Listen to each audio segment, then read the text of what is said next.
on keynote speeches. And there was this guy who was invited to give a keynote, one of the keynote addresses. There were several of them who were giving keynotes. And this was particularly very long. And so as he kept talking, people started leaving the hall one after the other. And when he got to, in conclusion, there was only one person left. Everybody had left. And so he finished his conclusion, and then he put the microphone down, walked up to the guy who was left, and asked him, "Why did you stay? Everybody left while I was giving the lecture." And he says, "Because I'm the next speaker after you."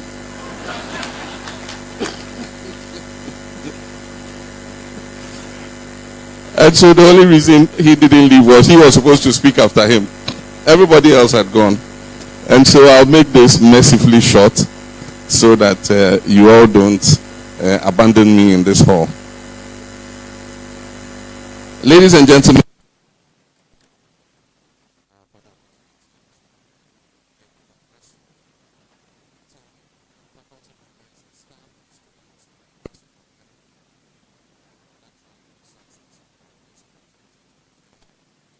annual transformational dialogue on small-scale mining. Mining has been and will continue to be a significant contributor to our nation's economy. It's urgently acknowledged that illegal mining, which is popularly referred to as galamsey, has posed a severe and immediate threat to our environment, our health, and our economy. We cannot afford to watch as our natural resources are plundered and our communities continue to suffer the consequences. We cannot afford to watch. Ghana is blessed with abundant natural resources, including gold, and has experienced the devastating effects of illegal mining firsthand. Our rivers and lands have been polluted, our forests have been destroyed, our people have been left without clean water, fertile lands have been degraded. We cannot allow illegal mining to continue unchecked. We must chart a new vision for our country's mining industry that prioritizes sustainable development and responsible mining practices. We must look to both local Ghanaian examples and global incidents to inform our approach to curb illegal mining. Illegal mining is not peculiar only to our country, and there are global best practices that we can borrow from. In our own country, we have witnessed the destruction caused by illegal mining in places like the Birim River, the Ankobra, and the Pra rivers. We have seen the devastation caused by illegal mining in many of our forest reserves, including the Etiwa Forest Reserve, which is known to be a home to endangered species and is vital to our country's water supply. We cannot afford to lose these precious natural resources to the greed of a few individuals. Internationally, we've seen the tragic consequences of illegal mining in places like Brazil, where the recent collapse of a dam at an illegal mining site resulted in the loss of hundreds of lives. To address these challenges, we must work together, including all of you, to develop and implement policies that prioritize sustainable mining practices and hold those who engage in illegal mining accountable. This will require a multifaceted approach that includes stricter enforcement of mining laws, increased investment in responsible mining technologies, and enhanced efforts to educate and empower small-scale miners to operate sustainably. We must also prioritize preserving our environment and protecting our natural resources for future generations yet unborn. This means us taking bold steps to rehabilitate and restore areas affected by illegal mining and investing in renewable energy sources to reduce our reliance on traditional mining practices. As the leader of the National Democratic Congress, I'm deeply committed to working with all stakeholders when we come into government to chart a new vision for our country's mining industry.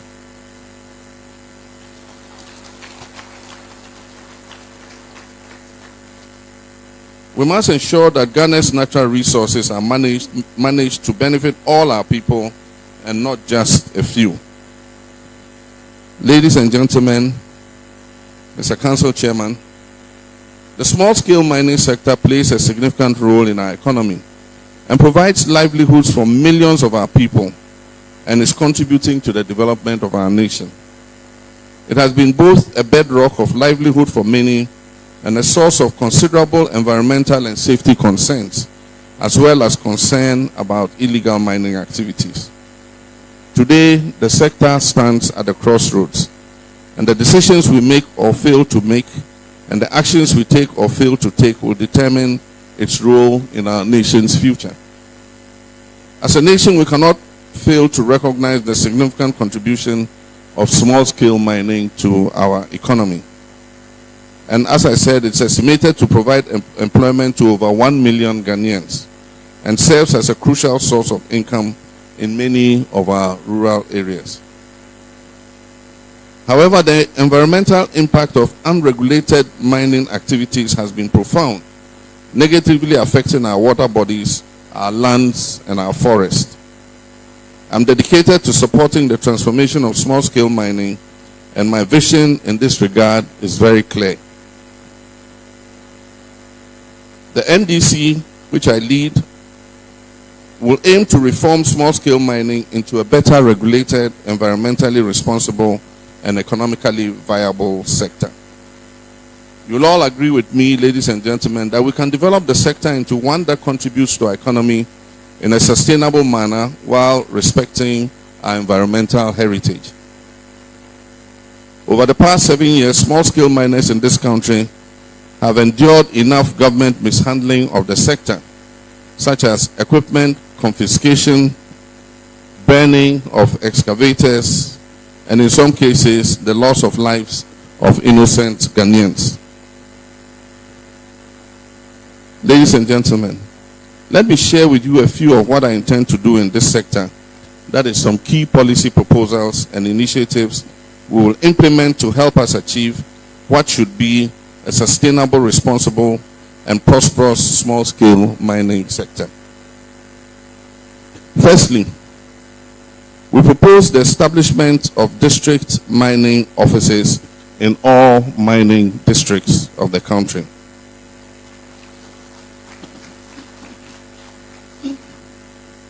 So it means that every district in which mining takes place will have an office of the Minerals Commission, the Environmental Protection Agency, and all the other agencies associated with mining. These offices will be staffed by officers from the Minerals Commission, the EPA, and other agencies related to the mining sector. These offices will usher in a new era of transparency and efficiency, streamlining the application process for mining licenses and fostering hope and prosperity among small-scale miners. To support these efforts, we plan to amend the Minerals and Mining Act to grant district mining offices a greater role in the process of issuing mineral licenses. So as a small-scale miner, you won't need to always travel to Accra to the Minerals Commission head office. You will have a Minerals Commission office in your district, and they will be responsible for supervising your activities. This decentralization of much of the process for licensing would increase the number of regulated small-scale mining companies and thereby boost youth employment, particularly under our 24-hour economy policy.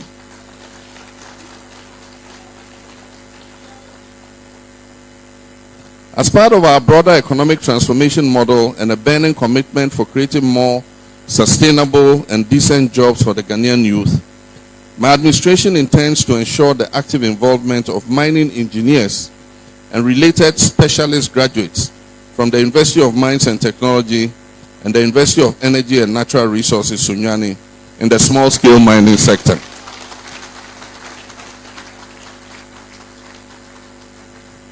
And so these district mining offices and EPA offices and all the other agencies will be manned by graduates coming from UMAT and UNER.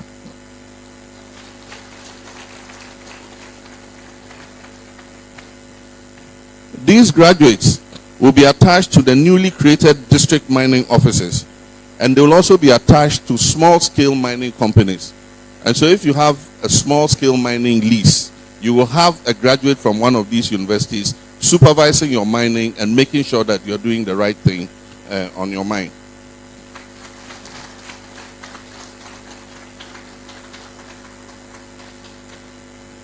This will introduce the best mining practices and thereby ensure the safety and sustainability of mining practices. These professionals will be attached to newly created mining district offices and to small-scale mining operators in order to provide them with guidance and support.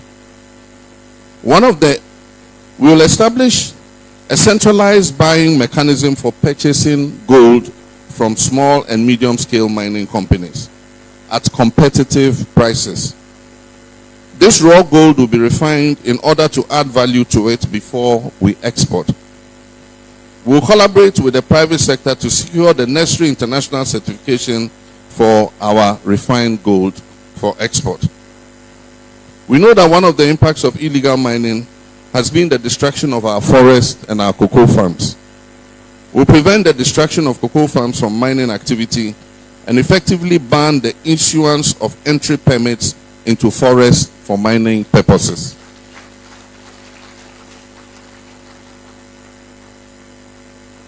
We will investigate the opaque gold for oil program and expose the actors benefiting from this.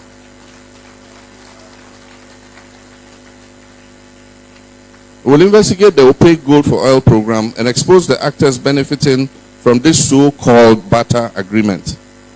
Reports reaching me suggest that a new debt burden is being created because Ghana has not been able to keep up with its delivery of gold under the program.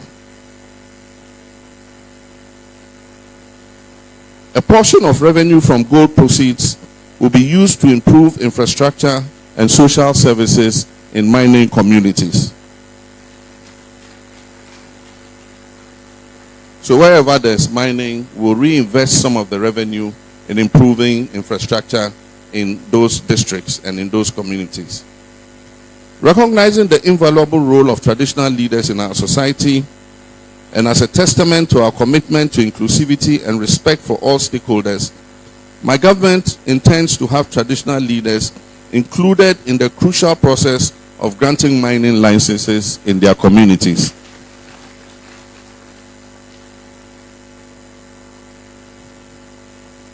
We will strengthen regulatory institutions such as the Minerals Commission, the EPA, the Geological Survey Authority, and the Natural Resource Universities to further this.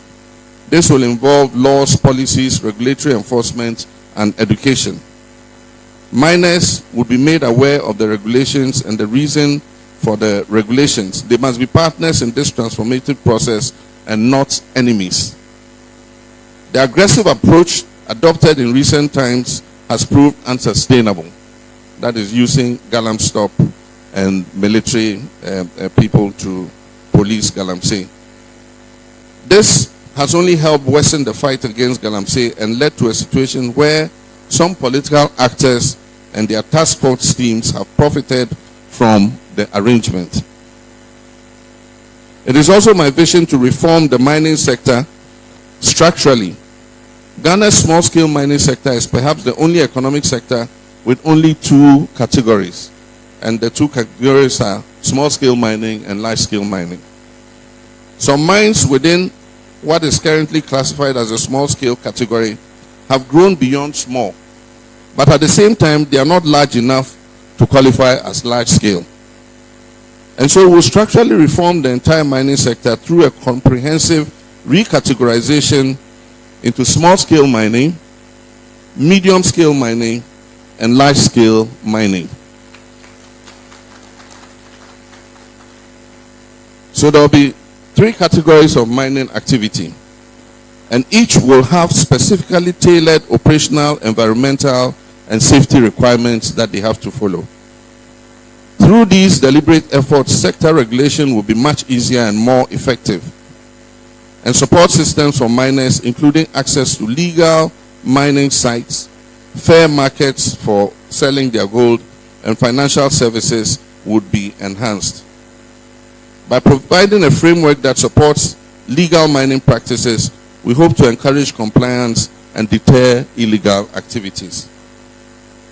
Additionally, we will take deliberate and conscious policy steps to ensure that indigenous Ghanaian-owned companies wholly operate in the medium-scale mining and small-scale mining sectors. So these sectors will be reserved for Ghanaian companies. We will also implement shedding off for large-scale concession holders. If you are a large-scale concession holder, we know that the gold occurs in different quantities in different parts of the concession. You have the core of the concession where you can have sometimes 8 grams per ton, 9 grams per ton, and you have other parts of the concession where you have 1 gram per ton. Normally, the large-scale miners are interested in where there's a bigger concentration of the gold in the ore. And so they are not in a hurry to mine where it's 1 gram per ton or less than 1 gram per ton. We'll do what we call shedding off. And so the areas they are not interested in, we will demarcate those areas and we'll put small-scale mining companies on those shed-off areas to be able to mine successfully.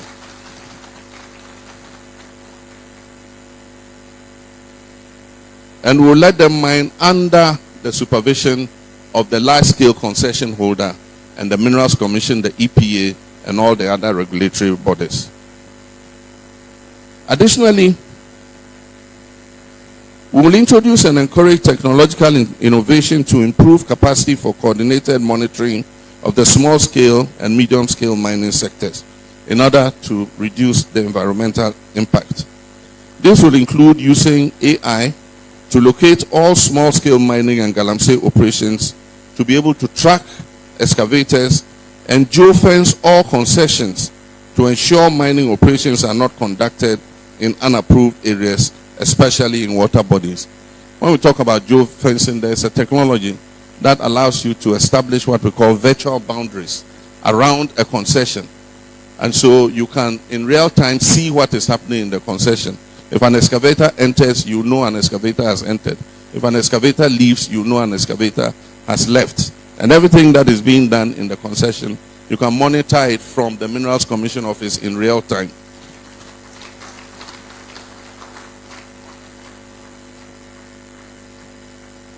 A special financing scheme will be established to provide capital and mining equipment pools in each district where gold mining is prevalent. We're going to depend on the private sector for this, to provide small-scale financing and medium-scale financing to the companies so that they can do their mining. But only if you are legally mining.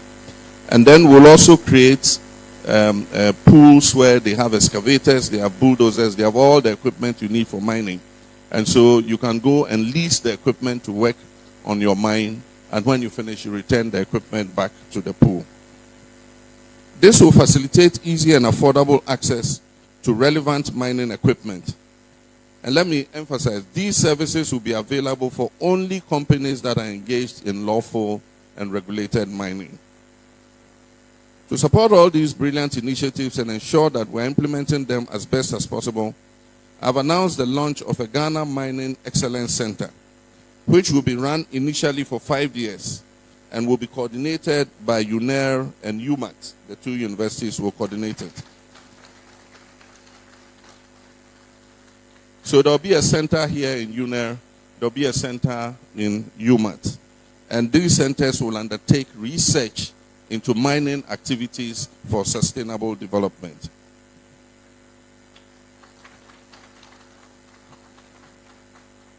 The way I envision these centers of excellence, they will collaborate with scientists from other universities worldwide to implement joint research and innovation projects that will stimulate green growth within the Ghanaian mining and minerals industry.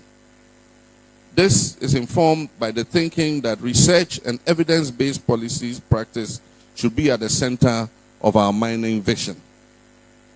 Therefore, the university research and innovation scale-up community should prepare and rise to the occasion when the time comes next year. In order to increase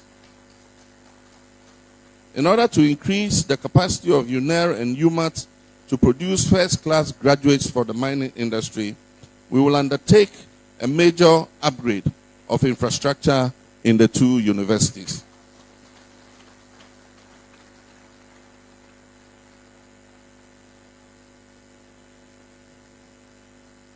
Ladies and gentlemen, it has been established that community involvement in small-scale mining is crucial to its effective management. As we know, the African vision on mining is in favor of inclusivity. It's in favor of including the indigenous people in the mining activity. It is therefore important to encourage the formation of mining cooperatives that allow community members interested in mining to organize themselves for the necessary governmental support to mine efficiently and sustainable.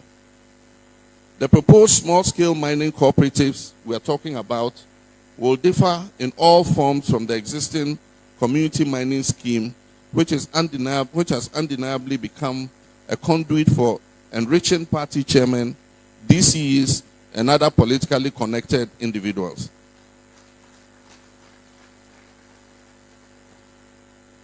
Indeed, in my government, if you are a minister or a DCE or an official and you undertake mining activity, I'll ask you to resign and go and do the mining.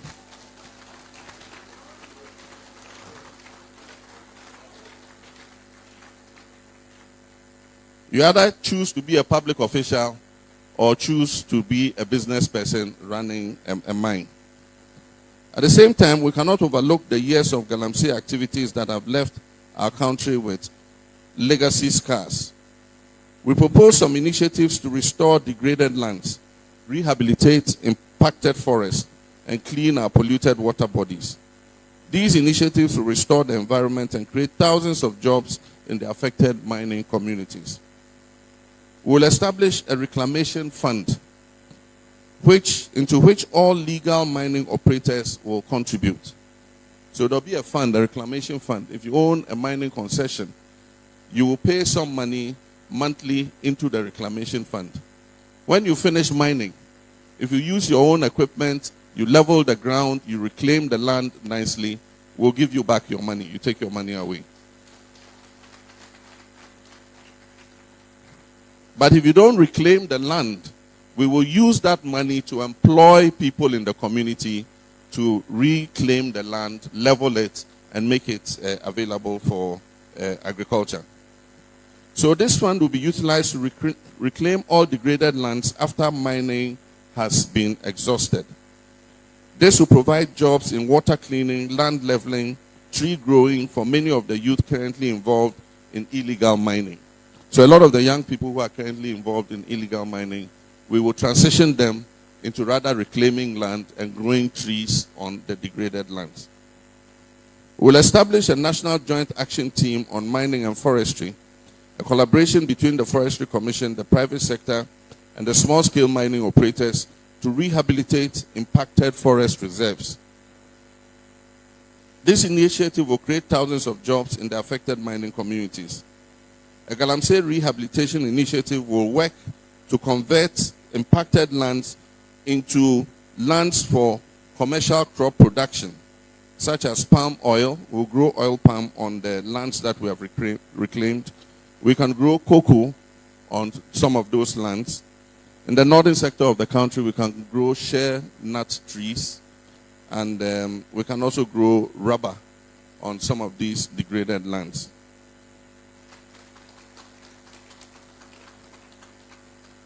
This operation will be funded through the reclamation fees, green growth funds, carbon credits, and companies interested in plantation development. I will launch a Tree for Life project through which reforestation by young people in mining areas will become an economically engaging activity. They will supervise the growth of these economically viable tree crops, and they will benefit from them. Through a Blue Water initiative, the Water Resources Commission and the Ghana Water Company will partner with our development partners to clean the impacted water bodies. Ladies and gentlemen, finally, I urge you to join us in fostering dialogue among all stakeholders, including miners, environmental groups, local communities, and the government. It is only through open, honest, and inclusive dialogue that we can achieve lasting solutions and build a sustainable, responsible, and prosperous small-scale mining sector in Ghana. It is time for us to come together and take decisive action to end illegal mining and chart a sustainable future for our mining sector. I stand firm in this commitment and will work with you all to build the Ghana we want together. I thank you, and may God bless our homeland, Ghana. Thank you.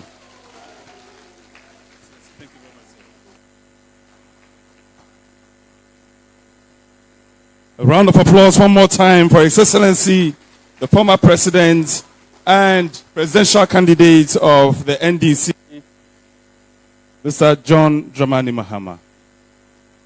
You may be seated now, ladies and gentlemen.